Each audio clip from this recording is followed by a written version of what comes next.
इसमें अभी स्क्रीन पे आपको शो हो रहा होगा कि जो जो चीज़ें हमने डिस्कस करनी है इसमें, जिसमें सबसे पहले एस्ट्रोनॉमी है, कॉस्मोलॉजी है। ये बेसिकली दोनों ब्रांचेस ऑफ साइंस हैं जो कि यूनिवर्स की स्टडी को डील करती हैं। ये इनकी डिटेल आगे हम देखते हैं। देन एस्ट्रोनॉमिकल यूनिट्स हैं,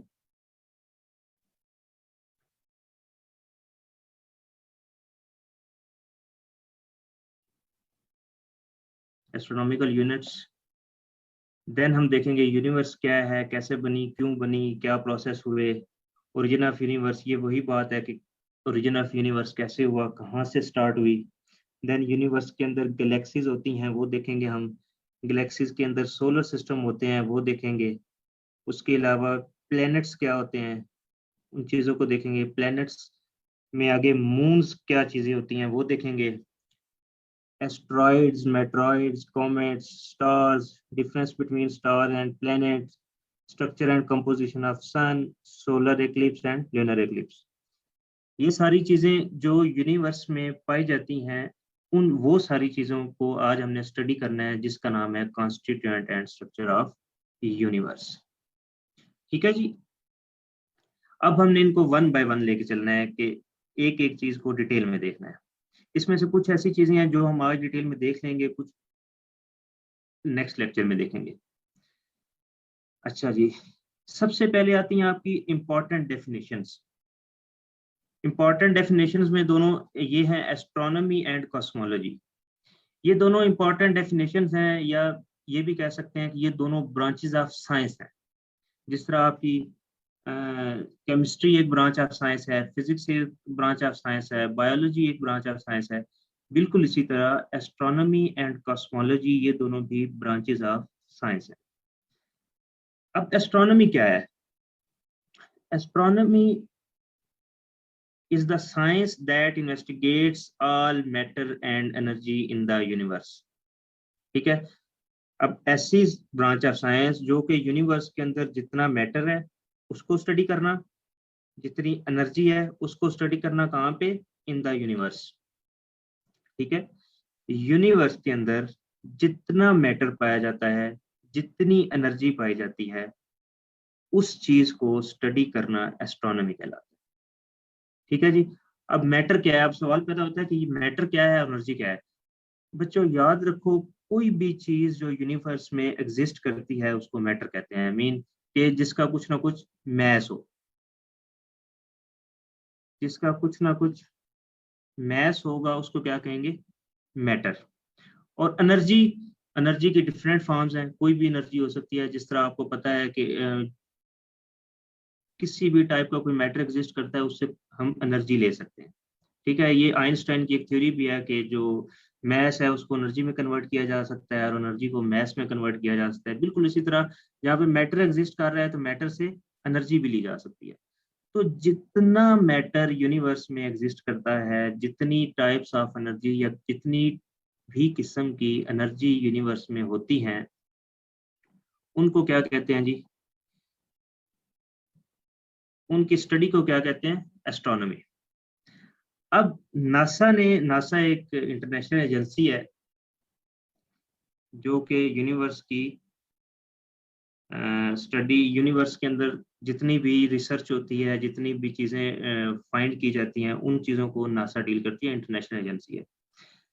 नासा ने एक आसान सी डेफिनेशन दी है कि study of stars, planet and space.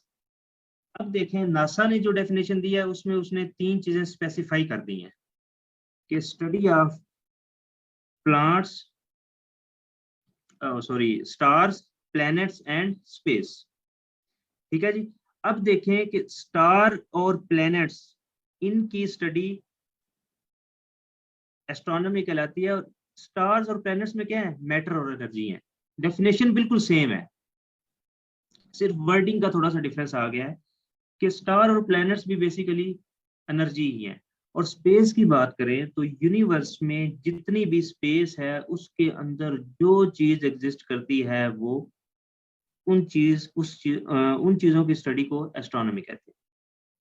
बात समझ आ गई? यहाँ तक क्लियर है सबको? एस्ट्रोनॉमी में किसी को कोई इशू है तो वो पूछ सकते हैं। क्या मैटर एंड एनर्जी की स्टडी को जो साइंस डील करती है उसको एस्ट्रोनॉमिकल कहते हैं। अब नासा ने जो डेफिनेशन दी है उसने उसको स्पेसिफाई कर दिया है कि स्टार, प्लेनेट एंड स्पेस है। ये भी वही, इसमें स्टार, प्लैनेट्स और स्पेस में भी सारी मैटर भी आ जाता है, सारी एनर्जी भी आ जाती है। दोनों डेफिनेशन सेम है, सिर्फ वर्डिंग का डिफरेंस है। एस्ट्रोनॉमी क्लियर है सबको?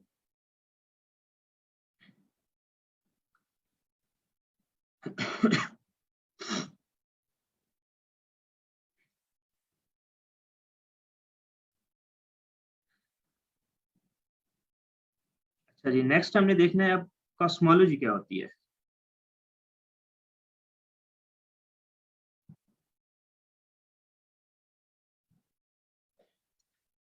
कॉस्मोलॉजी भी एक ब्रांच ऑफ साइंस है जो इस चीज को डील करती है कि यूनिवर्स बनी कैसे और ये आगे अब यहाँ तक कैसे पहुंची है।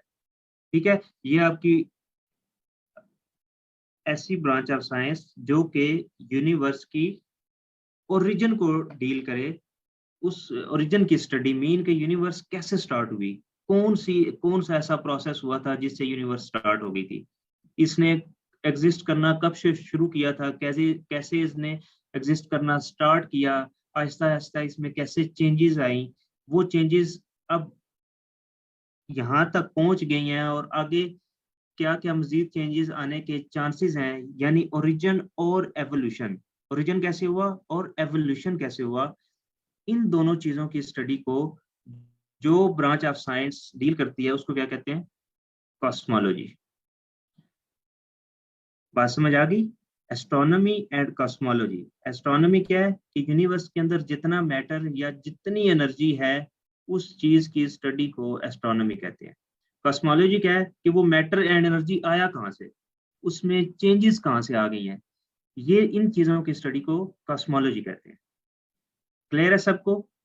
डेफिनेशंस क्लियर हैं? कोई बात समझ नहीं आई तो पूछ ले, नहीं तो आगे नेक्स्ट स्टार्ट करते हैं।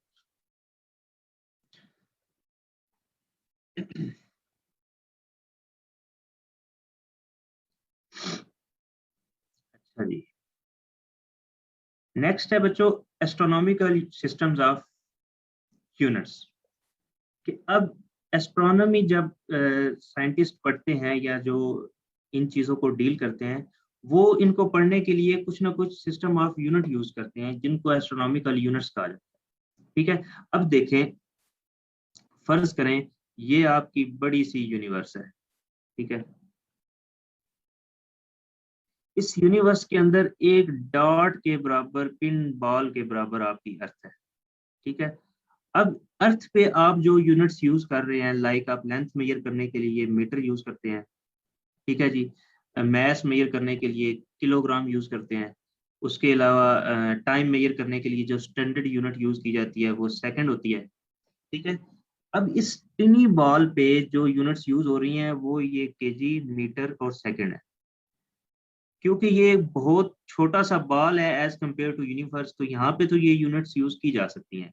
लेकिन अब इन यूनिट्स को इस होल बड़ी सी यूनिवर्स के अंदर अप्लाई किया जाए तो क्या होगा कि वो बहुत बड़ी बड़ी वैल्यूज आ जाएंगी। ठीक है जी, उन बड़ी बड़ी वैल्यूज से बचने के लिए जो यूनिट्स बनाई जाती हैं, एस्ट्रोनॉमिकल यूनिट्स कहते हैं उनको, यूनिवर्स की स्टडी के लिए।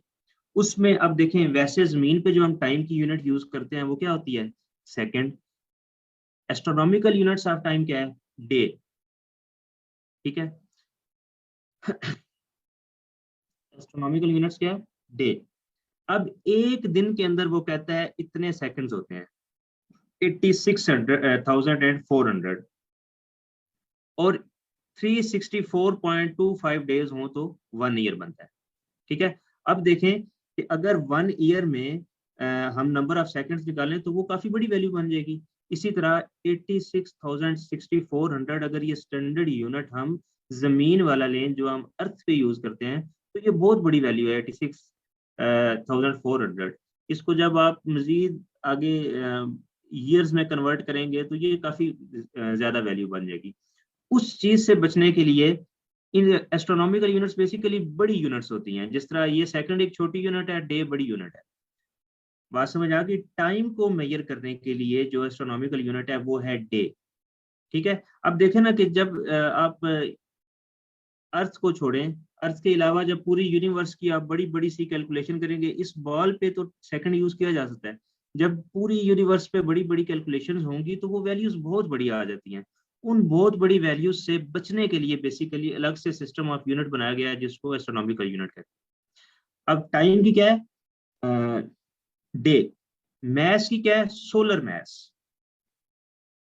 ठीक है जी, सोलर मैस क्या है, एस्ट्रोनॉमिकल यूनिट्स ऑफ मैस है। अब सोलर मैस ही क्यों लिया गया है?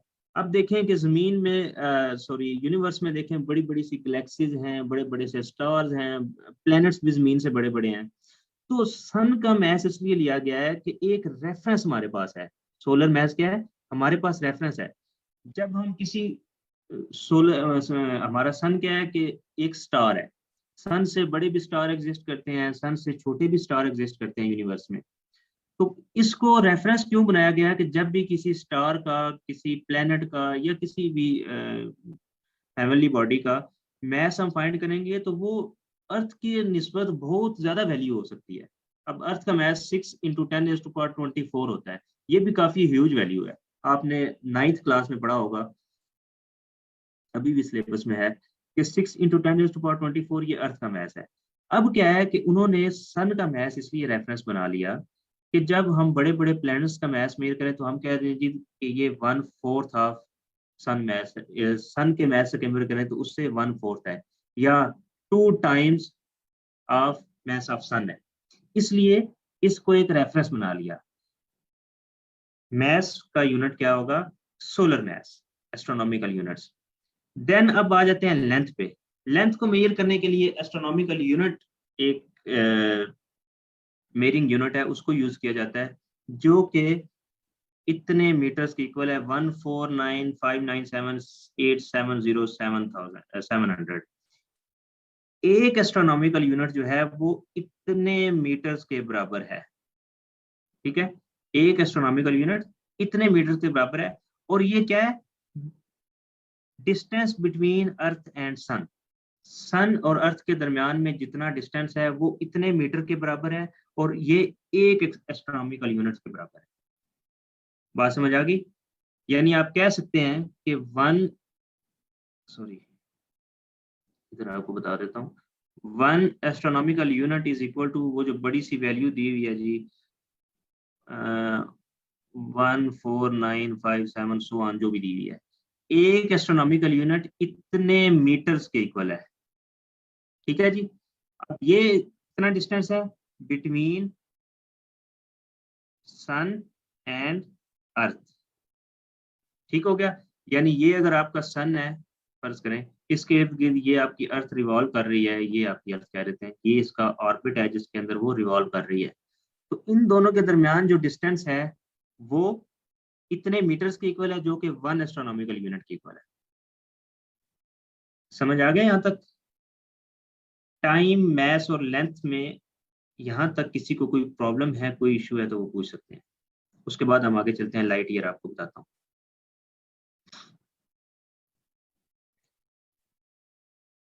किसी को यहाँ तक कोई क्वेश्चन है तो वो पूछ लें, वरना फिर हम लाइट ईयर को डिस्कस करते हैं।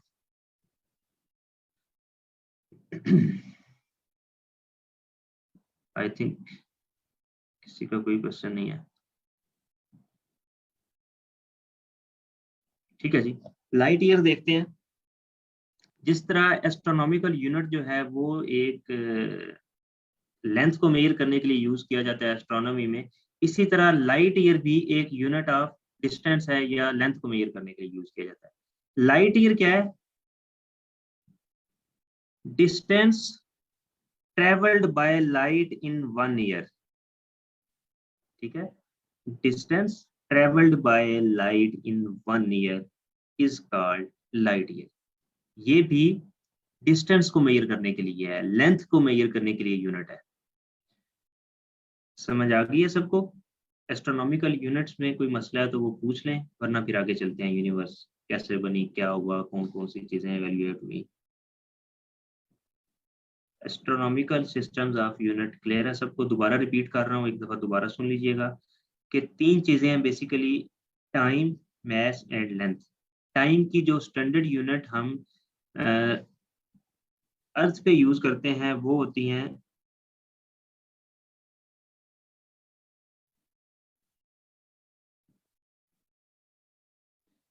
टाइम की जो स्टैंडर्ड यूनिट अर्थ पे यूज होती है वो होती है सेकंड। ठीक है, लेकिन एस्ट्रॉन जब यूनिवर्स को हम स्टडी करते हैं तो वो हम डे कंसिडर करते हैं। इसी तरह मैथ्स की जो स्टैंडर्ड यूनिट हम अर्थ पे यूज करते हैं वो होती है किलोग्राम। लेकिन जब हम यूनिवर्स को स्टडी करते हैं तो वो क्योंकि बड़ी बड़ी सी चीजें नजर आती हैं हमें, अर्थ से भी ज्यादा बड़े ह्यूज मैसेज की चीजें नजर आती हैं, तो इसलिए हमने सोलर मैस को रेफरेंस बना लिया। इस रेफरेंस के थ्रू हम उन बड़े बड़े प्लैनेट्स के, बड़े बड़े स्टार के मैस वगैरह मेजर करते हैं। ठीक है, जिस तरह मैंने आपको बताया कि किसी अगर कोई ऐसा स्टार है जिसका मैस सोलर मैस से डबल है, तो बजाय इसके कि इस ये जो वैल्यू 1.9889 इंटू 10⁻30 kg है, इसको हम 2 टाइम्स लिखें, तो हम एस्ट्रोनॉमी में ये कह देते हैं जी this star is 2 times, it has 2 times mass as compared to sun. ठीक है, इसी तरह लेंथ को मेजर करने के लिए जो हम अर्थ पे यूनिट यूज करते हैं वो मीटर होती है, लेकिन जब यूनिवर्स को स्टडी करते हैं तो क्योंकि वो बहुत ह्यूज डिस्टेंसेस होते हैं, बड़े बड़े से, अब देखें कि सन और अर्थ के दरमियान इतना डिस्टेंस है, तो अब गैलेक्सीज के दरमियान इससे भी ज्यादा डिस्टेंस होगा, तो अ, उन चीजों को ओवरकम करने के लिए ये यूनिट यूज की जाती है। अच्छा जी सर, हर values for unit should be memorise. बच्चे आपको मेमोराइज इस सेंस में करने की जरूरत है कि ये आ सकती हैं एमसीक्यूज में आपके। वो कह सकते हैं जी अब टाइम्स एक दिन में इतने सेकंड होते हैं, ये आपको मेमोराइज करने की, मेमोराइज कर लें अच्छी बात है, ना भी मेमोराइज करते करें तो एक दिन में कितने सेकंड्स होते हैं वो आप वैसे ही निकाल सकते हैं। कि आप कहें कि एक दिन में जनाब 24 आवर्स होते हैं, 24 आवर्स जो हैं उनको मिनट्स में कन्वर्ट करें, 60 मिनट्स होते हैं, 60 मिनट्स, हर मिनट के अंदर 60 सेकंड होता है, तो इस तरह आप वैल्यूज खुद निकाल सकते हैं इन केस ऑफ टाइम। लेकिन जो सोलर मैस है वो आपको रिमेम्बर करना पड़ेगा, एमसीक्यूज के पॉइंट ऑफ व्यू से इंपॉर्टेंट है, आ सकता है, रिमेम्बर कर लें अच्छी बात है।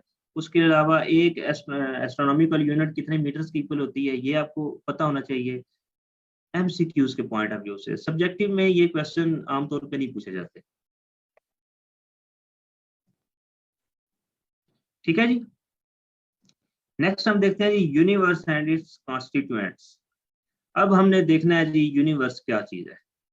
ठीक है, यूनिवर्स में आपको पता है कौन कौन सी चीजें होती हैं, ये आपकी बड़ी सी कह लें जी, ये आपकी क्या है, यूनिवर्स है।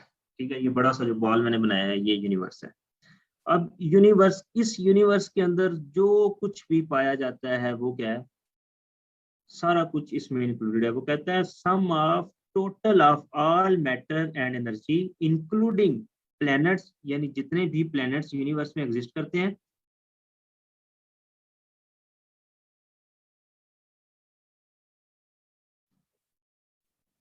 अच्छा लीप ईयर का कंसेप्ट बताऊंगा आपको, लेकिन ये यूनिवर्स को पहले डिस्कस कर लें एंड फिर देखते हैं।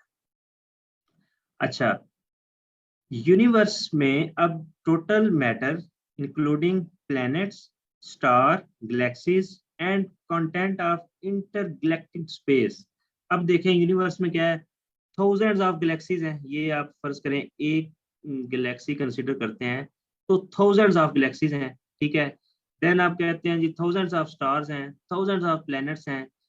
देन इंटरगैलेक्टिक स्पेस क्या होती है, ऐसी स्पेस जो गैलेक्सीज के दरमियान में हो। अब देखें ये एक मैंने गैलेक्सी बनाई है, एक गैलेक्सी कहीं यहाँ पे एग्जिस्ट करती है, तो इनके दरमियान जो स्पेस खाली होगी उसको कहते हैं इंटरगैलेक्टिक स्पेस। ठीक है, तो यूनिवर्स किस चीज का कॉम्बिनेशन है, जितना भी मैटर एग्जिस्ट करता है, ठीक है, जितने भी प्लैनेट्स हैं, जितने भी स्टार्स हैं, जितने भी गैलेक्सीज हैं जो एग्जिस्ट करती हैं या कभी की होंगी एग्जिस्ट, उन सब का कॉम्बिनेशन क्या है, यूनिवर्स है। ठीक है, इस यूनिवर्स के अंदर आपकी ये जो अर्थ है ये छोटा सा एक बॉल है। ठीक है, पिन हेड कह लें आप। ठीक है जी। अब यूनिवर्स की दूसरी अगर डेफिनेशन देखें नीचे, दोबारा मैंने उसको एलेबोरेट किया है कि whole of space, stars, planets, matter and energy. ठीक है, मैटर एंड एनर्जी का ऊपर भी हमने कंसेप्ट देखा है एस्ट्रोनॉमी में कि ऐसी ब्रांच ऑफ साइंस जो मैटर एंड एनर्जी को डील करती है, जो कि यूनिवर्स में पाया जाता है। ठीक है, अब यूनिवर्स में टोटल मैटर एंड एनर्जी है। कोई भी चीज, अब स्टार्स हैं ये भी मैटर है, प्लैनेट्स हैं वो भी मैटर है, या और भी कोई चीज एग्जिस्ट करती है जिसका कुछ ना कुछ मैस है, सारा कुछ मैटर है। ठीक है, तो जो भी चीज कभी एग्जिस्ट करती थी या अब एग्जिस्ट कर रही है, इन सब का कॉम्बिनेशन क्या कहलाता है? यूनिवर्स। बात समझ आ गई? स्टार, गैलेक्सीज, स्पेस, डस्ट, या जो भी कोई ऐसी चीज एग्जिस्ट करती है, उस सब का जो सम टोटल है वो यूनिवर्स कहलाता है। क्लियर होगी? यहाँ तक कोई प्रॉब्लम है किसी को तो वो पूछ लें यूनिवर्स में।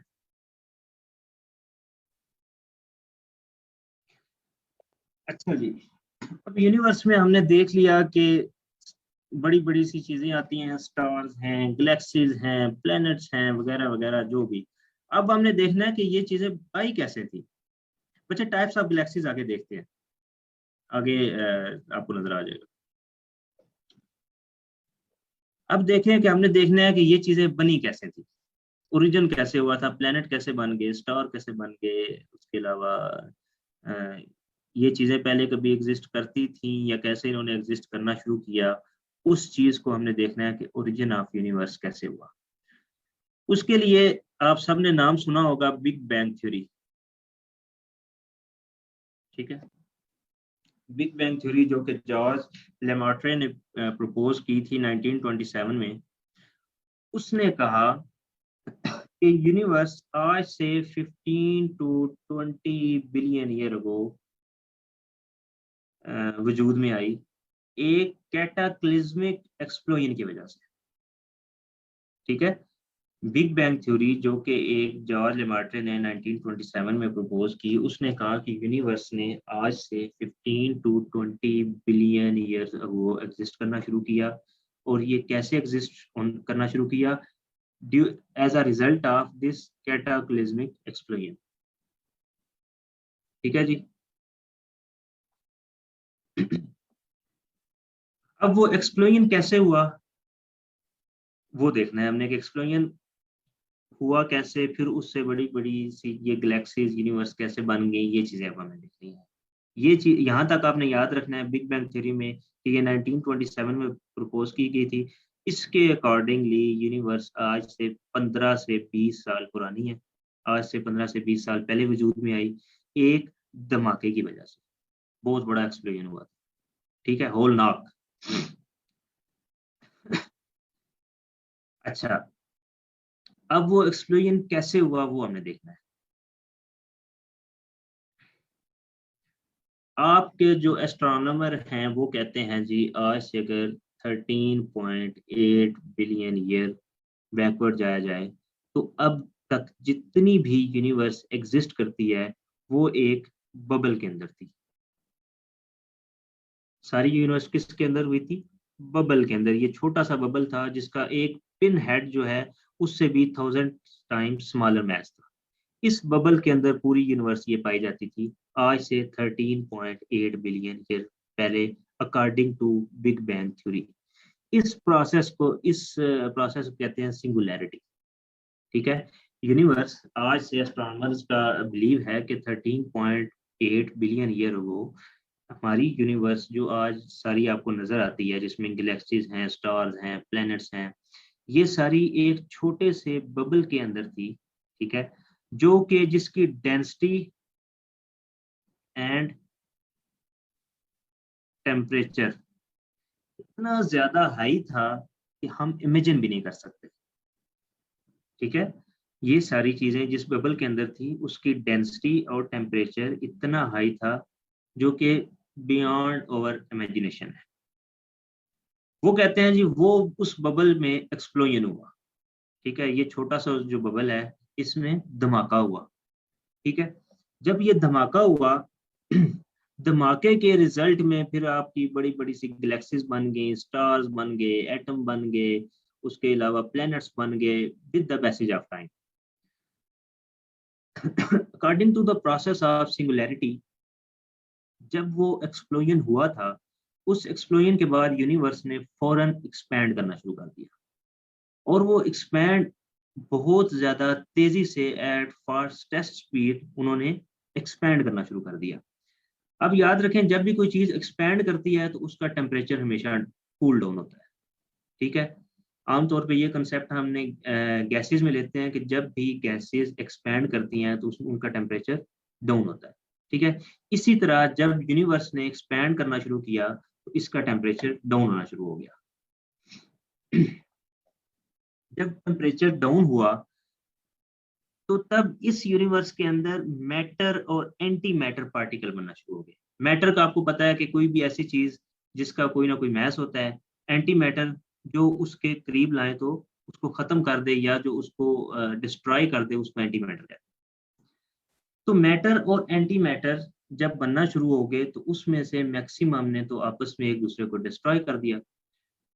उस डिस्ट्रक्शन के बाद कुछ जो ऐसा मैटर बहुत स्टेबल था जिसमें हमारे प्रोटॉन्स एंड न्यूट्रॉन्स आते हैं, वो बच गए बाकी। जब मैटर और एंटी मैटर ने एक दूसरे को डिस्ट्रॉय किया तो जो बहुत ज्यादा स्टेबल पार्टिकल्स थे जिनमें प्रोटॉन और न्यूट्रॉन हैं, ये बच गए, ठीक है। जब ये जो सारा प्रोसेस है ये आफ्टर 1 सेकंड हो गया, ठीक है। जो ही एक्सप्लोजन हुआ, एक्सप्लोजन के बाद यूनिवर्स कूल हुई, कूल होने के ये सारा प्रोसेस 1 सेकंड में हुआ। उसी कूल होने के फौरन बाद मैटर और एंटी मैटर ने एग्जिस्ट करना शुरू किया। एग्जिस्ट करने के बाद उन्होंने एक दूसरे को डिस्ट्रॉय कर दिया। डिस्ट्रक्शन के बाद जो मोस्ट स्टेबल मैटर था जिसमें प्रोटॉन एंड न्यूट्रॉन्स आते हैं, वो बाकी बच गए। ये जितना प्रोसेस है ये 1 सेकंड में हो चुका था, ठीक है जी। देन नेक्स्ट पीरियड आता है आफ्टर 3 मिनट्स।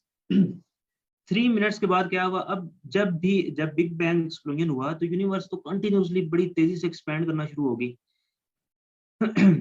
1 सेकंड के अंदर प्रोटॉन और न्यूट्रॉन बन गए। With the passage of time universe तो अपनी उसी स्पीड से एक्सपैंड करती गई, ठीक है। लेकिन आफ्टर 3 मिनट्स मजीद टेम्परेचर डाउन हुआ, मजीद नेक्स्ट पार्टिकल बने, तो एक एटम बन गया, एटॉमिक पार्टिकल्स बनना शुरू हो गए। एटॉमिक पार्टिकल्स में क्या होता है? प्रोटॉन्स होते हैं, न्यूट्रॉन्स होते हैं और इलेक्ट्रॉन्स होते हैं। इलेक्ट्रॉन्स क्या करते हैं? प्रोटॉन और न्यूट्रॉन उसके न्यूक्लियस में होते हैं और इलेक्ट्रॉन उसके इर्द गिर्द रिवॉल्व करते हैं, ठीक है। तो एटॉमिक पार्टिकल बनना शुरू हो गए आफ्टर 3 मिनट्स, ठीक है।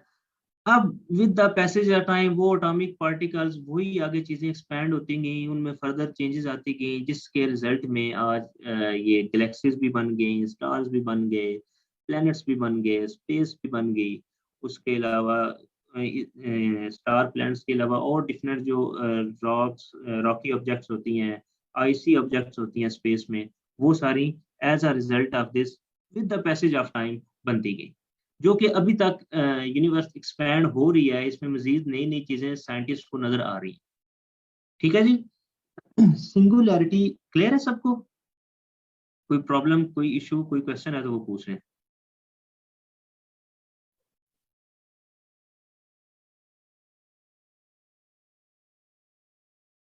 बच्चे 1 सेकंड एंड 3 सेकंड नहीं, मैंने कहा कि जब यूनिवर्स ने एक्सपैंड करना शुरू किया तो विद, आप जस्ट इतना याद रख लें, बाकी सारी डिटेल को छोड़ें। आप जस्ट इतना याद रखिए कि जब यूनिवर्स ने एक्सपैंड करना शुरू किया, जब वो एक्सप्लोजन हुआ, एक्सप्लोजन के बाद यूनिवर्स ने फौरन से बड़ी तेजी से एक्सपैंड करना शुरू कर दिया, ठीक है। जब एक्सपैंड करना शुरू किया तो विद इन 1 सेकेंड उसमें मैटर और एंटी मैटर बनना शुरू हो गया। मैटर और एंटी मैटर ने एक दूसरे को डिस्ट्रॉय किया। डिस्ट्रॉय के बाद जो मोस्ट स्टेबल पार्टिकल थे वो बाकी बच गए, जिसमें प्रोटॉन और न्यूट्रॉन आते हैं। ये आफ्टर 1 सेकेंड प्रोटॉन और न्यूट्रॉन्स ने एग्जिस्ट करना शुरू कर दिया जब टेम्परेचर डाउन हुआ, ठीक है। जब प्रोटॉन और न्यूट्रॉन्स ने एग्जिस्ट करना शुरू कर दिया, देन फर्दर यूनिवर्स तो उसी स्पीड से एक्सपैंड कर दी है। तो जब फर्दर टेम्परेचर और डाउन हुआ तो इलेक्ट्रॉन्स ने भी एग्जिस्ट करना शुरू कर दिया, ठीक है। वो इलेक्ट्रॉन, प्रोटॉन और न्यूट्रॉन ने एटॉमिक पार्टिकल बनाना शुरू कर दिया, जो सिंगल एटम हम कहते हैं वो बनना शुरू हो गया, ठीक है। वो atomic particle then with the passage of time बढ़ते गए, जो आज हमें as a galaxies, planets, stars, ये जो भी चीजें नजर आती हैं, ये सारी as a result of this है।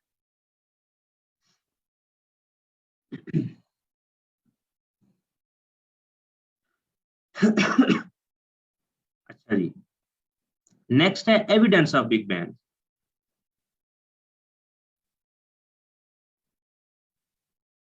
Sir there are any facts are against big bang theory? बच्चे, अगेंस्ट बिग बैंग थ्योरी का फैक्ट अभी हम डिस्कस करते हैं कि बिग बैंग थ्योरी पे कितना बिलीव किया जाता है और कितना बिलीव नहीं किया जाता, वो भी हम देखते हैं, अभी वेट करें, आगे आ रहा है। ठीक है।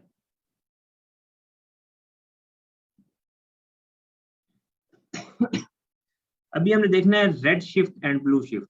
ये दोनों, रेड शिफ्ट, ब्लू शिफ्ट और कॉस्मिक माइक्रोवेव रेडिएशन, ये दोनों evidences of big bang. Red shift और ब्लू शिफ्ट क्या है? जिस तरह आपको पिक्चर में भी शो हो रहा है कि जब लाइट वेव आपके करीब आ रही होती है, लाइट आपकी तरफ ट्रेवल कर रही है, तो उसकी वेवलेंथ शॉर्ट होती जाती है जो जो वो आपके नजदीक आती है। ठीक है। जब उसकी वेवलेंथ, शॉर्ट वेवलेंथ हमेशा, शॉर्ट वेवलेंथ ब्लू लाइट होती है जी। ब्लू लाइट की वेवलेंथ शॉर्ट होती है, और लॉन्ग वेवलेंथ किस लाइट की होती है? रेड लाइट की। ठीक है। जब लाइट, कोई ऐसा लाइट सोर्स आपके करीब आ रहा है, आपकी तरफ मूव कर रहा है टुवर्ड्स योर सेल्फ, तो क्या होता है कि उस लाइट सोर्स से जो लाइट एमिट हो रही है, उसकी वेवलेंथ शॉर्ट होती जाती है। ठीक है। जब शॉर्ट होती जाती है तो वो लाइट आपको ब्लू अपेयर होती है। बात समझ आ गई? इस चीज को क्या कहते हैं? ब्लू शिफ्ट, लाइट का ब्लू की तरफ शिफ्ट हो जाना। रेड शिफ्ट क्या है? कि जब कोई लाइट सोर्स आपसे दूर चला जाता है, तो दूर जाते जाते उसका डिस्टेंस आपसे इंक्रीज होता है, जिसकी वजह से उसकी वेवलेंथ इंक्रीज होती है विद रेफरेंस टू यू। जो आप खड़े हैं जहाँ पे, उसके रेफरेंस से अब उसकी वेवलेंथ ज्यादा हो गया, क्योंकि वो आपसे दूर चला गया। जब वो आपसे दूर चला जाता है, उसकी वेवलेंथ ज्यादा हो जाती है, तो उस ज्यादा वेवलेंथ की वजह से वो रेड अपेयर होती है, क्योंकि रेड कलर ऐसा है जिसकी wavelength in the case of light ज्यादा होती है। ठीक है। अब साइंटिस्ट का ये मानना है कि जब वो बड़ी बड़ी सी टेलीस्कोप से नियर गैलेक्सीज को देखते हैं, जो हमारी गैलेक्सीज के करीब तरीन है, या जो फार गैलेक्सीज हैं, उनको जब वो देखते हैं, तो साइंटिस्ट का ये मानना है कि उनकी जो लाइट उस गैलेक्सी से निकलती है, वो उनको रेड अपीयर होती है। रेड अपीयर होने का मतलब है कि वो गैलेक्सी हमसे दूर जा रही है। ठीक है। दूर जाने का मतलब है कि यूनिवर्स एक्सपैंड हो रही है। यूनिवर्स एक्सपैंड होना एविडेंस ऑफ बिग बैंग है। बिग बैंग थ्योरी भी यही कहती है कि यूनिवर्स एक्सपैंड होती जा रही है, होती जाएगी। ठीक है जी। रेड शिफ्ट और ब्लू शिफ्ट क्लियर है कि ये कैसे एविडेंस ऑफ बिग बैंग है? आपने कहना है जी, रेड शिफ्ट, जब लाइट सोर्स आपकी तरफ मूव कर रहा होता है टुवर्ड्स योर सेल्फ, या आप लाइट सोर्स के करीब जा रहे हैं, तो उसकी वेवलेंथ शॉर्ट होती जाती है। शॉर्ट वेवलेंथ की वजह से, क्योंकि ब्लू लाइट की वेवलेंथ शॉर्टेस्ट होती है, तो शॉर्ट वेवलेंथ इसीलिए हमें ब्लू लाइट अपेयर होती है। और जब चीजें दूर जाती हैं, तो वेवलेंथ इंक्रीज होती है, और ज्यादा वेवलेंथ किस कलर की होती है? रेड कलर की, इसलिए वो लाइट रेड अपेयर होती है। ठीक है। ये दोनों क्या है? इसमें जो रेड शिफ्ट है वो एविडेंस ऑफ बिग बैंग है।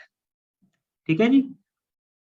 अब कॉस्मिक माइक्रोवेव रेडिएशंस आपको एटमॉस्फेयर में मिलती हैं, जब डिफरेंट इंस्ट्रूमेंट से इनकी साउंड्स वगैरह सुनी जाती हैं, तो कहते हैं कि इनकी साउंड अभी तक एटमॉस्फेयर में एग्जिस्ट करती है, जो कि उस, जो पहले धमाका हुआ था, जो एक्सप्लोजन हुआ था ड्यू टू बिग बैंग, ये उसका एक एविडेंस है।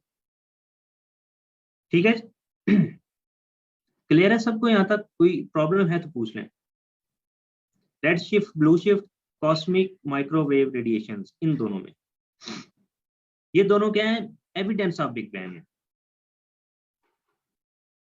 इसके अगेंस्ट भी एक थ्योरी है, वो आपको आगे चल के बताता हूँ मैं, कि बिग बैंग के ऊपर कितना बिलीव किया जाता है, कितने लोग बिलीव करते हैं, या किस तरह से बिलीव किया जाता है, वो भी आगे चल के बताता हूँ। फिलहाल हमारे पास ये दो एविडेंस है बिग बैंग के, और ये सिंगुलैरिटी प्रोसेस है एक, जिससे हमारी यूनिवर्स बनी। ठीक है। और बिग बैंग थ्योरी 1927 में प्रपोज की गई।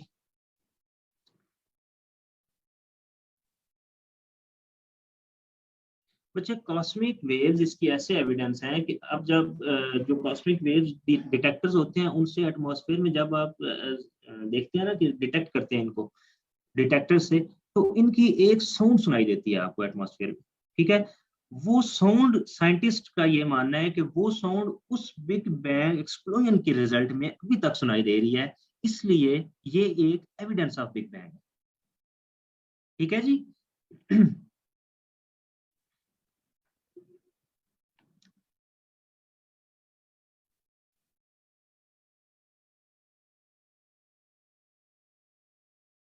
बच्चे कैटाक्लिज्मिक मीन होल नाक, बड़ा सा। ठीक है, होल कैटाक्लिज्मिक एक्सप्लोजन मीन होल नाक धमाका। होल नाक उसको क्यों कहा था, बहुत बड़ा क्यों कहा था, क्योंकि वो जो आपका छोटा सा बबल था जिसके अंदर आज तक यूनिवर्स जिसके अंदर यूनिवर्स आपकी कंटेंट हुई थी, वो बबल की डेंसिटी बहुत ज्यादा थी और उसका टेम्परेचर भी बहुत ज्यादा था, बियॉन्ड अवर इमेजिनेशन।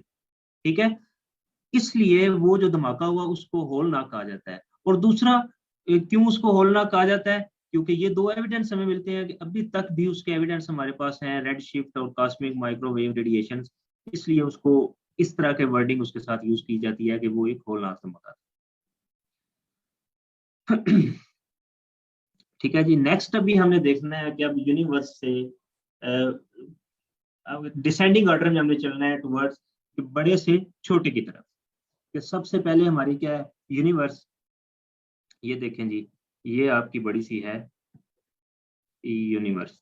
ठीक है, उसके बाद हमने देखा कि यूनिवर्स के अंदर थाउजेंड्स ऑफ गैलेक्सीज हैं। ठीक है, ये आपकी जनाब यूनिवर्स के अंदर एक छोटा सा पार्ट हो गया गैलेक्सी का। ठीक है, ये भी गैलेक्सी, ये भी, ये भी, ये भी, और ये ऐसी थाउजेंड्स ऑफ गैलेक्सीज हैं यूनिवर्स में। ठीक है, अब उस गैलेक्सी के अंदर एक, अब यूनिवर्स के अंदर क्या पाई जाती हैं, गैलेक्सीज। इस गैलेक्सीज के अंदर आप देखें तो इस गैलेक्सी का एक छोटा सा पोर्शन होता है। अगर फर्ज करें ये मैं अलग से गैलेक्सी बनाऊं जो कि इस यूनिवर्स के अंदर थी, तो इस गैलेक्सी का एक छोटा सा पोर्शन होगा सोलर सिस्टम। ठीक है, उस सोलर सिस्टम में आगे उसका फर्दर एक सब पार्ट होगा प्लेनेट। जिस तरह आप देखें क्या यूनिवर्स में डिफरेंट गैलेक्सीज हैं, गैलेक्सीज में हमारी गैलेक्सी कौन सी है, मिल्की वे गैलेक्सी, मिल्की वेज। ठीक है, उस गैलेक्सी के अंदर देन एक हमारा सोलर सिस्टम है जिसमें हमारा सन है और 9 प्लैनेट्स हैं। बिल्कुल इसी तरह गैलेक्सी के अंदर सोलर सिस्टम्स होते हैं, सोलर सिस्टम्स के अंदर फर्दर प्लैनेट्स होते हैं, और देन प्लैनेट्स के अपने अपने मून्स होते हैं। कुछ प्लैनेट्स के ज्यादा मून्स होते हैं, कुछ के कम होते हैं। जिस तरह हमारी अर्थ का भी एक मून है जो आपको रात को अक्सर दिखाई देता है। ठीक है जी, ये डिसेंडिंग ऑर्डर में क्लियर है। यूनिवर्स, यूनिवर्स के अंदर गैलेक्सी, गैलेक्सी के अंदर सोलर सिस्टम, सोलर सिस्टम के अंदर प्लैनेट, देन प्लैनेट्स के आगे फर्दर मून्स होते हैं। अब हमने देखना है, अब यूनिवर्स को हमने देख लिया कि यूनिवर्स में कौन कौन सी चीजें पाई जाती हैं। हमने कहा कि इसमें गैलेक्सीज भी होती हैं, स्टार्स भी होते हैं, प्लैनेट्स भी होते हैं, डस्ट पार्टिकल्स भी होते हैं, और भी काफी चीजें होती हैं, जितना भी मैटर या एनर्जी एग्जिस्ट करता है। ठीक है, अब यूनिवर्स बनी कैसे, वो हमने बिग बैंग थ्योरी से देख लिया कि एक बड़ा सा एक्सप्लोजन हुआ जिसके रिजल्ट में आपकी गैलेक्सीज, स्टार्स, प्लैनेट्स ये सारे एग्जिस्ट करना शुरू कर दिए। ठीक है, with the passage of time. अब उन स्टार, प्लैनेट और गैलेक्सीज में से अब हमने देखना है गैलेक्सी क्या होती है। ठीक है, गैलेक्सी की डेफिनेशन है, galaxy is a huge collection of gas, dust and billion of star and their solar systems all held together by a gravity. ठीक है, ये गैलेक्सी में कौन कौन सी चीजें होती हैं,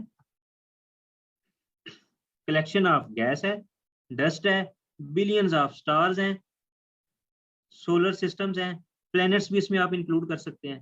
तो ये सारा मिलकर क्या बनाते हैं, एक गैलेक्सी बनाते हैं जो कि हेल्ड टुगेदर होती है ड्यू टू ग्रेविटी। अब देखें जिस तरह पहले हमने देखा कि फर्ज करें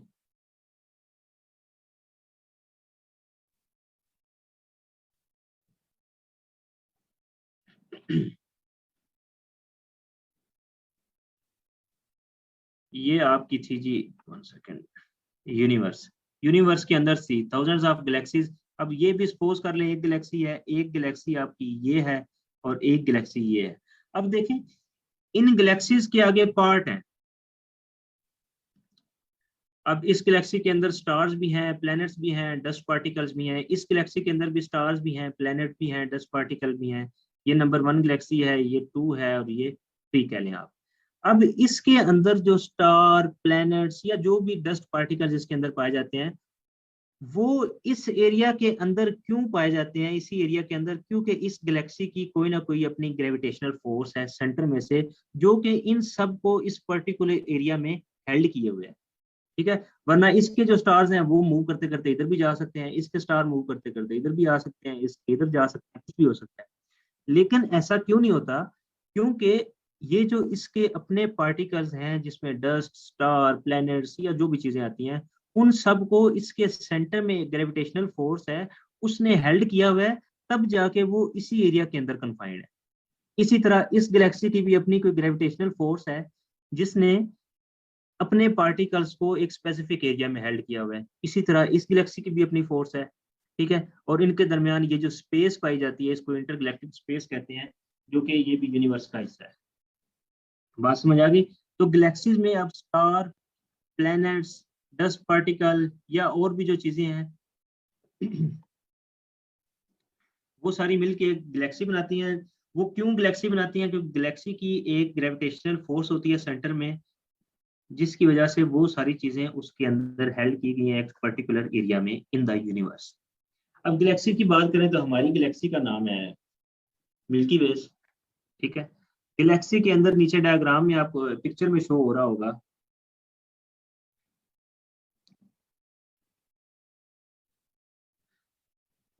एक मिनट बच्चे वेट कीजिएगा।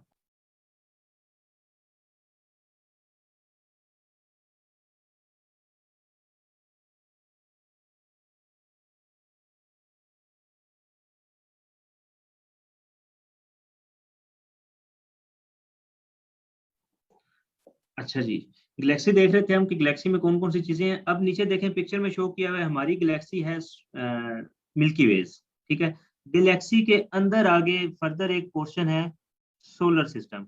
उस सोलर सिस्टम का फर्दर आगे डिफरेंट प्लैनेट्स हैं। उन प्लैनेट्स में से आपका एक प्लैनेट है अर्थ। ठीक है, ये फर्ज करें जी एक ये आपकी बड़ी सी गैलेक्सी बन गई है। गैलेक्सी के अंदर ये छोटा सा एक सोलर सिस्टम है, ये आपका सन है, इसके इर्द गिर्द डिफरेंट प्लैनेट्स अपने अपने ऑर्बिट में रिवॉल्व कर रहे हैं। उन प्लैनेट्स में से आपका एक प्लैनेट है अर्थ, जो कि एज कम्पेयर टू यूनिवर्स बहुत छोटा है, एक रेत के दाने के इक्वल है कह सकते हैं आप। ठीक है, रेत पार्टिकल। अच्छा, अब दूसरी डेफिनेशन है गैलेक्सी की। जिस तरह पहले तो एक सादा सी डेफिनेशन हमने देखी कि गैस होती है, डस्ट पार्टिकल्स होते हैं, स्टार्स होते हैं, सोलर सिस्टम्स होते हैं, पाए जाते हैं।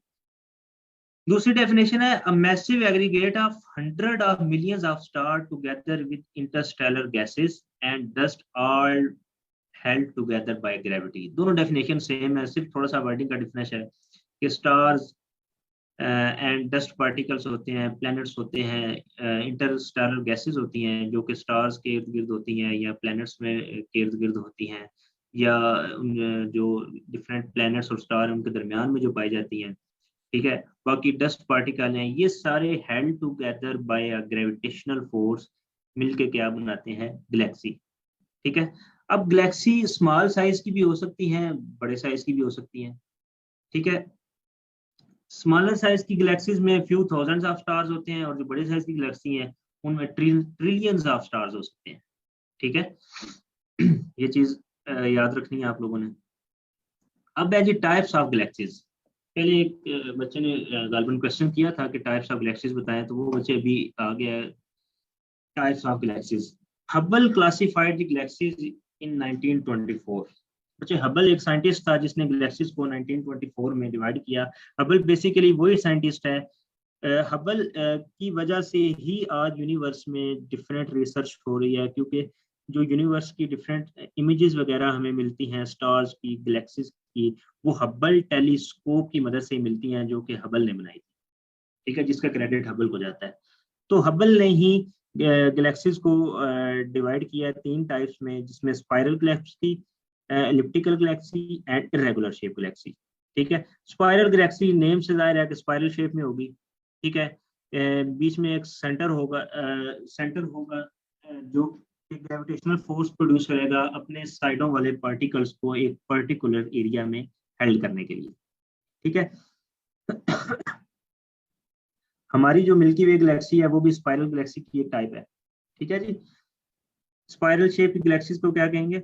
स्पाइरल गैलेक्सी, जिसमें डिफरेंट डस्ट पार्टिकल्स हैं, प्लैनेट्स, स्टार्स हैं, उन सबको एक सेंटर ग्रेविटेशनल फोर्स ने हेल्ड किया हुआ होगा एक पर्टिकुलर एरिया में। और स्पाइरल गैलेक्सी में बच्चे याद रखें कि मिडल एज स्टार्स पाए जाते हैं, मिडल एज स्टार। इन दोनों में, इन तीनों गैलेक्सीज में अगर डिफरेंस पूछा जाए तो इन स्टार का एक मेजर डिफरेंस है कि स्पाइरल गैलेक्सी में मिडल एज स्टार होते हैं, एलिप्टिकल गैलेक्सीज में ओल्डर एज स्टार होते हैं, और इरेगुलर शेप गैलेक्सी में यंग स्टार्स होते हैं। ठीक है, स्पाइरल गैलेक्सी स्पाइरल शेप में होगी जिसमें मिडल एज स्टार्स होंगे। ठीक है, clouds of gas and dust भी इसमें मौजूद होंगे।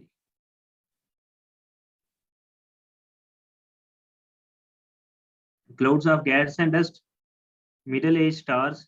ठीक है, देन एलिप्टिकल गैलेक्सी, नेम से जाहिर है एलिप्टिकल शेप में होगी। ठीक है, इसमें ज्यादातर ओल्डर एज स्टार होंगे और gas, very little gas and dust इसमें होगी।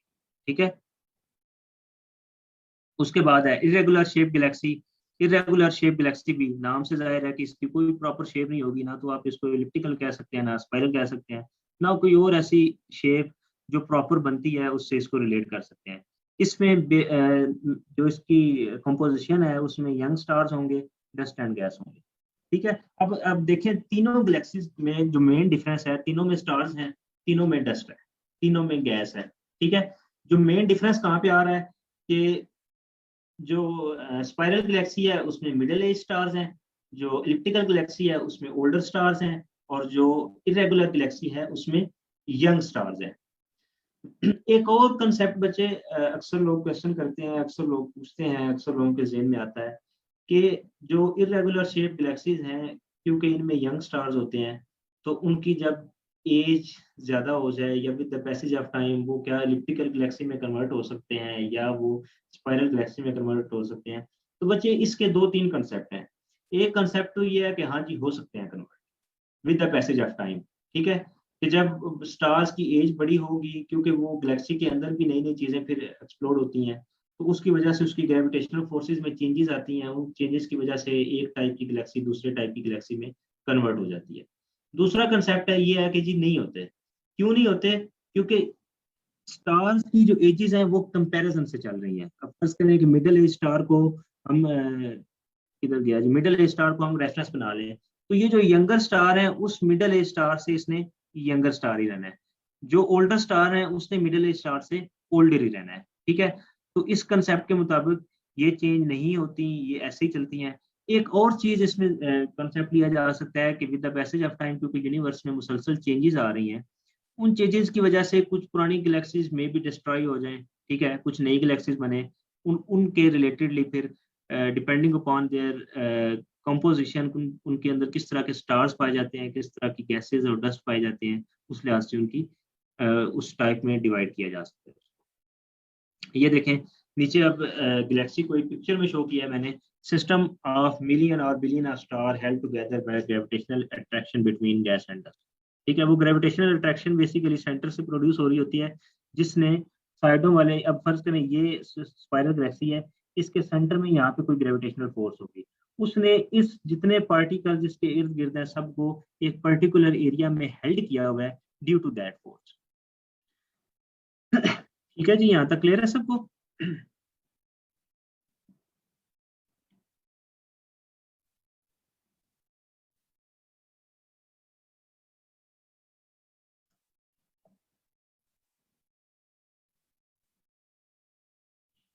आगे नेक्स्ट हमारा टॉपिक है जी सोलर सिस्टम। देखें कि सबसे पहले हमने कहाँ से स्टार्ट किया कि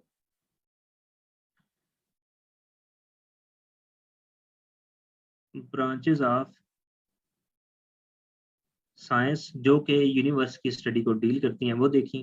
ठीक है। उन ब्रांचेस ऑफ साइंस के बाद हमने देखा कि जो इन ब्रांचेस की वजह से हम यूनिवर्स में चीज़ें स्टडी करते हैं कि यूनिवर्स होती क्या है, ठीक है। उसके बाद हमने देखा कि यूनिवर्स का ओरिजिन कैसे हुआ due to big bang theory. Then हमने देखा कि यूनिवर्स के अंदर देन अगर हम सब क्वेश्चन स्टडी करना शुरू करें तो क्या आता है, गैलेक्सी। अब गैलेक्सी की हमने टाइप्स देखी कि 3 टाइप की गैलेक्सीज होती हैं।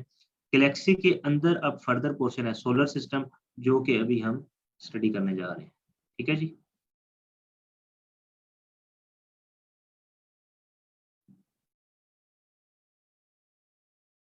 बच्चे देखें यंग स्टार्स, अब स्टार्स को भी एक जिस तरह मैंने पहले बताया कि मिडिल एज स्टार को अगर हम रेफरेंस बना रहे हैं तो उसके लिहाज से हम या किसी भी एक स्टार को, जिस तरह हमने सोलर मैथ को रेफरेंस बना के बाकी चीज़ों का यूनिवर्स में मैथ मेजर किया या करते हैं साइंटिस्ट, इसी तरह अगर किसी एक स्टार की एज को रेफरेंस बनाने, तो जब गैलेक्सीज में स्टार्स की एज ओल्डर होती जाती है तो उनमें एक साइंटिफिक कंसेप्ट है कि चेंजेस आती जाती हैं। उन चेंजेस की वजह से वो जो फोर्स ऑफ ग्रेविटी है जिसकी वजह से स्टार्स और गैलेक्सीज आपस में हेल्ड टुगेदर किए हुए होते हैं, सॉरी, गैलेक्सी ने स्टार प्लैनेट्स या डस्ट पार्टिकल को आपस में हेल्ड टुगेदर किया हुआ होता है एक पर्टिकुलर एरिया में। वो ग्रेविटेशनल फोर्स में अगर कुछ चेंजेस आती हैं तो उन चेंजेस की वजह से गैलेक्सी जो है वो अपनी शेप चेंज कर सकती है। ठीक है। तो इस कंसेप्ट को ये अक्सर लोग अब अगर आप इस पर रिसर्च करें तो कई जगह पे आपको मिलता है कि ऐसा होता है, कई जगह पे मिलता है कि ऐसा नहीं। ठीक है। कुछ लोग जो रिसर्च पेपर्स हैं उनमें ऐसा है, माना गया है, लेकिन कुछ रिसर्च पेपर्स कहते हैं कि नहीं, जो गैलेक्सीज की शेप है वो चेंज नहीं होती। ठीक है। वो इसलिए कहते हैं चेंज नहीं होती क्योंकि यूनिवर्स में मुसलसल चेंजेस आती जा रही हैं। उन चेंजेस की वजह से कुछ गैलेक्सीज खत्म हो जाती हैं, फिर नई नई गैलेक्सीज बनती हैं, जिसकी वजह से गैलेक्सी की शेप रेगुलर रहती है। ठीक है जी। देन है जी हमारा सोलर सिस्टम। अब हम गैलेक्सी से सोलर सिस्टम पे आ गए हैं। सोलर सिस्टम अगर हमारा देखें तो जो स्टार है उसके इर्द गिर्द प्लैनेट्स का रिवॉल्व करना एक सोलर सिस्टम बनाता है। जिस तरह हाँ, हमारा सोलर सिस्टम, हमारा स्टार क्या है, सन, सूरज, उसके इर्द गिर्द हमारे 8 प्लैनेट्स रिवॉल्व कर रहे हैं। ठीक है। इन 8 प्लैनेट्स का सन के इर्द गिर्द रिवॉल्व करना, ये एक जो कॉन्सेप्ट बनाता है, एक जो चीज बनती है, उसको हम सोलर सिस्टम कहते हैं। ठीक है।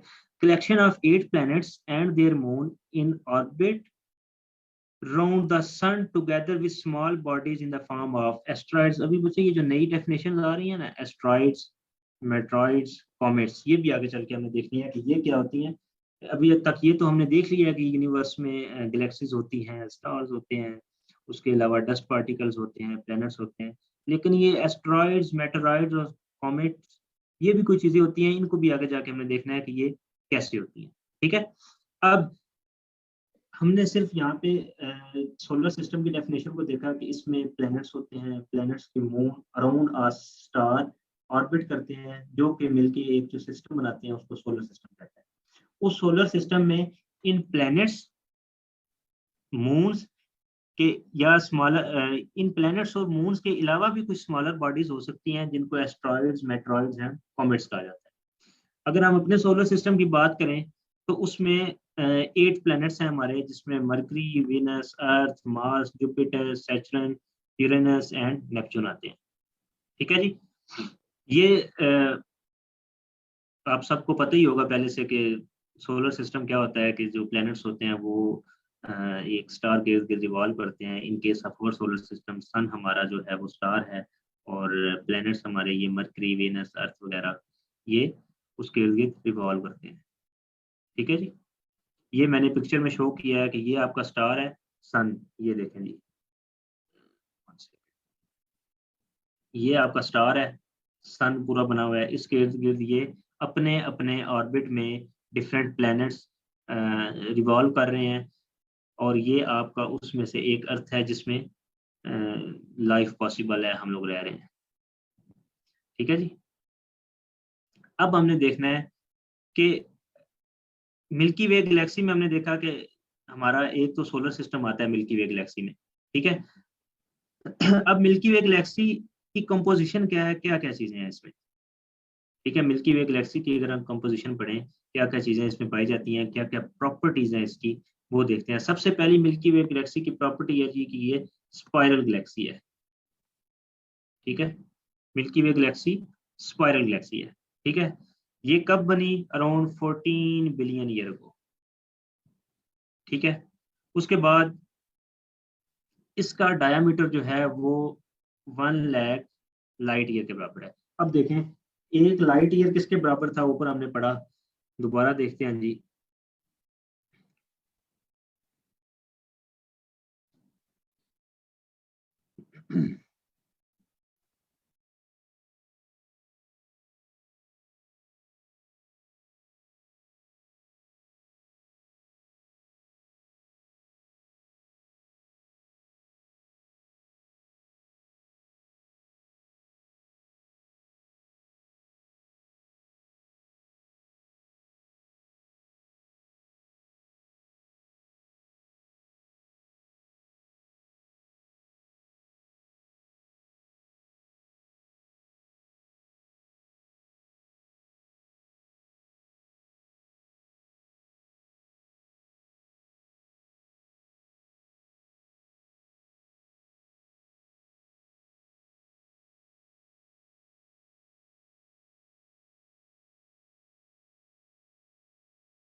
जी बच्चों, मेरा सॉरी, थोड़ा सा इंटरनेट का इशू हो गया था। उस इंटरनेट की इशू की वजह से आपकी क्लास डिस्कनेक्ट हुई है, इसको दोबारा कनेक्ट किया मैंने।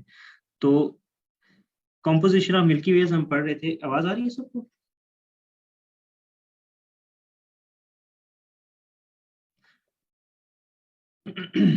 ठीक है जी।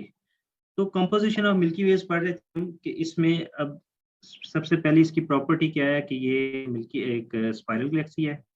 देन ये 14 बिलियन ईयर अगो वजूद में आई। उसके अलावा इसका 1 लाख लाइट ईयर के बराबर डायमीटर है। उसके अलावा सन जो है वो, क्योंकि याद रखें बच्चे कि ये हमारी गैलेक्सी है फर्ज करें। ठीक है, इस गैलेक्सी के इधर कहीं एज पे सन पड़ा हुआ है। ये सन इस गैलेक्सी के राउंड पूरा एक चक्कर लगाता है। ठीक है, जिस तरह हमारे प्लैनेट सन के इर्द गिर्द रिवॉल्व करते हैं, इसी तरह स्टार्स जो हैं वो गैलेक्सी के सेंटर के इर्द गिर्द रिवॉल्व करते हैं। ठीक है, तो सन जब गैलेक्सी के इर्द गिर्द रिवॉल्व करता है मिल्की वे के, तो इसके 250 मिलियन ईयर में ये अपना एक ऑर्बिट कंप्लीट करता है। ठीक है, उसके अलावा एक और इसकी प्रॉपर्टी दी हुई है कि our solar system is about 30,000 light year away from the center of Milky Way। यानी ये जो मिल्की वे है, अगर हम ये मिल्की वे कंसिडर करें तो इसके सेंटर से जो इसका डिस्टेंस है हमारे सोलर सिस्टम का, वो कितना है? 30,000 लाइट ईयर के इक्वल। ठीक है। ये थी जी कॉम्पोजिशन ऑफ मिल्की वेज।